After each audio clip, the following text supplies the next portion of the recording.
Hello guys, welcome back to the Gale University. Today we are going to talk about Heavenly Wind. Now, before we start, don't forget to like and subscribe because this helps me a lot and it also tells me that you guys enjoy these videos and they are helpful. Also, join my brand new Discord server where I'm pretty active and where you have access to my build with everything you need to get plus the stat order. Now let's continue with the video. Heavenly Wind is a 2-star mantra with high damage that has a special property. On use, it brings you up in the air, then you slam the ground with your sword. The part where it brings you up in the air has many use cases that I'll showcase later in the video. But first, let's start with the modifiers. Unfortunately, you can't modify this mantra in any way. For gems, I always build this gem because of the mantra's high damage, therefore it provides good sustaining fights. Some weird ways to use the mantra. They're pretty useless in my opinion, but maybe you can find a way to use this. If you use Heavenly Wind while sliding or while aerial attacking, the mantra doesn't bring you up in the air anymore. Instead, you just stay on the ground and attack as if you would normally. Now for effective use cases. Basically the situations where Heavenly Wind is going to be at its peak strength. First, I'm going to start with its special and unique mobility. If you feint Heavenly Wind, you still get lifted in the air, allowing you to get a little vertical boost, helping you to travel terrain easier in fights, or in general. The next use case is, if you use Heavenly Wind at max distance, you can move stack it with anything, hitting your opponent twice.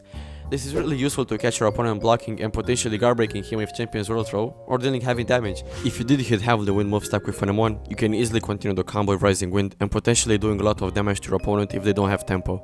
Heavenly Wind also has a really low feint cooldown. What most people do with Heavenly Wind is spam feint to annoy or catch their opponent off guard by going up in the air a lot of times, bringing you out of your opponent's camera view, letting them guessing if you feinted it or actually use the mantra.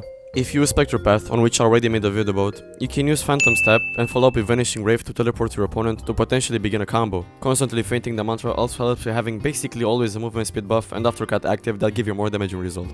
It's also a really good roll catcher because while you're in the air, you can choose in what direction you want to go, keeping in mind that you don't miss your opponent after they roll. And if your opponent manages to block after the wave dodge, move stack Heavenly Wind so you deal heavy posture damage and making your opponent play defensive so they don't get guard broken later in the fight. The last effective use case I'm going to talk about is its potential to counter other mantras. Because Heavenly Wind lifts you in the air, you can avoid some attacks such as Shadow Assault, Flaming Scourge, etc. and punish your opponent for free by hitting them in the middle of their attack. So, if this opportunity shows up, don't forget you can do this.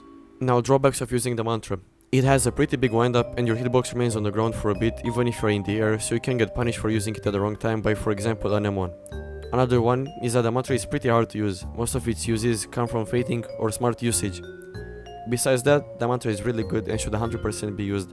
Hope this video helped and see you in the next one. Bye.